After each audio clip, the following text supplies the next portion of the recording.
Welcome back to Grow Joyfully. I finally am making the giant crimson tomato story. It's a wonderful tomato variety that was almost extinct. But lukemarion found an old shadow box with 4 packets of seeds. He found the shadow box on Etsy. They were from the 1930s.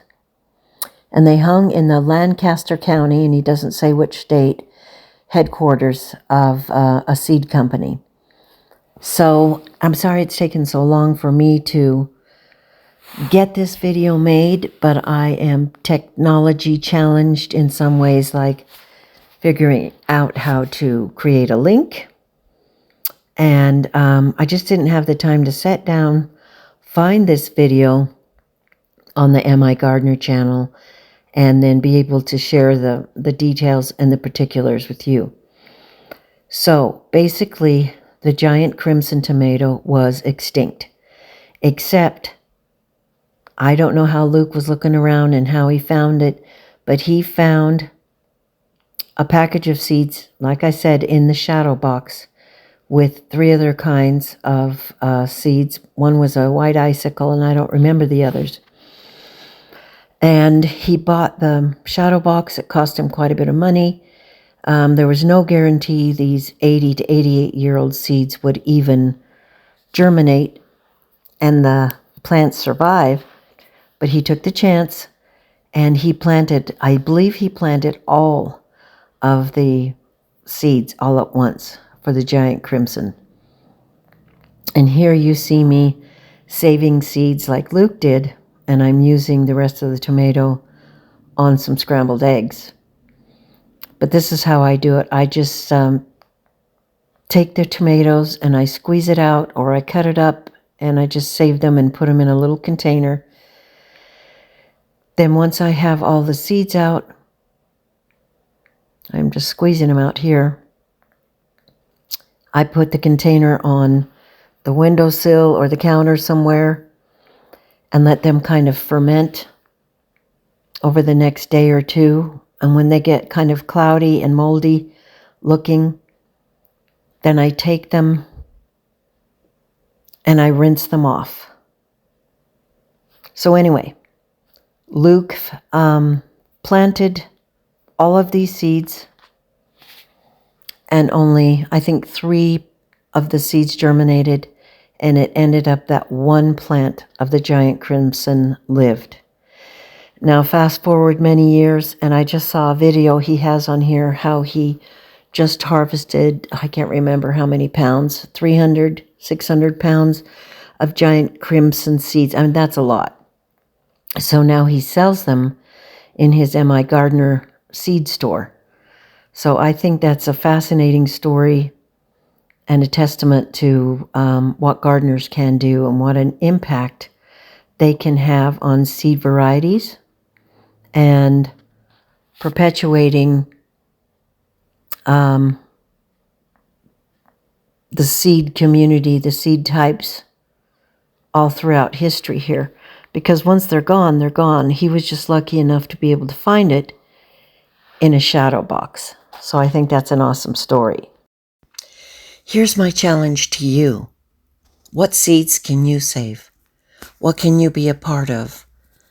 Trying to help preserve these wonderful varieties of seeds and to be able to keep gardening strong and vital and a big part of our lives.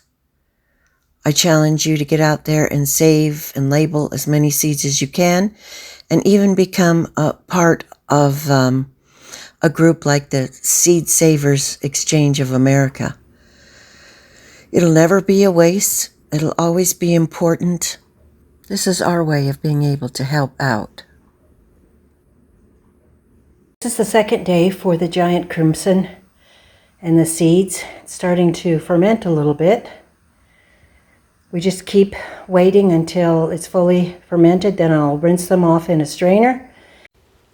It's been a full day, and here's the next step. It's starting to ferment. So now I can take it and rinse it really well through a strainer and then place that on a napkin and let it dry. It's time to rinse off the giant crimson seeds. You see how they've sort of fermented? And then that gel will be lifted off each seed.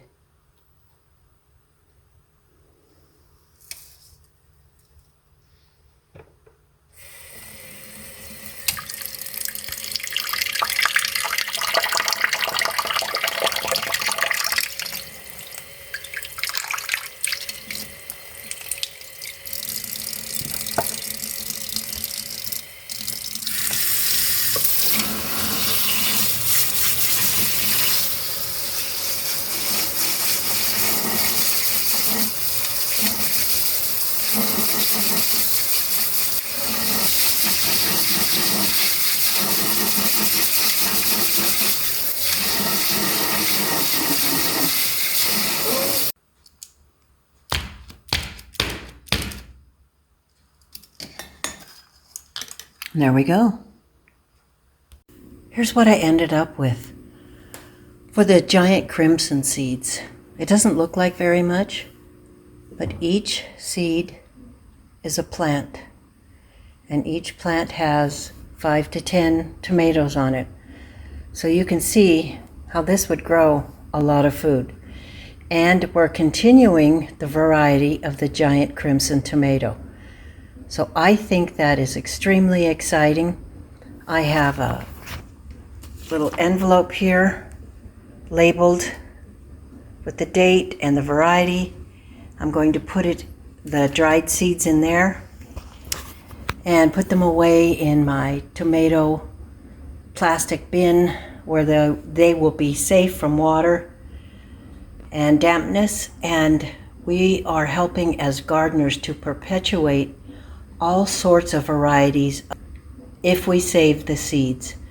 So I'm proud of you, I'm proud of me, I'm proud of Lukemarion and all the gardeners that work so tirelessly to not only grow food for themselves and their families, but to save seeds and perpetuate varieties to keep them in our gardens for many years to come.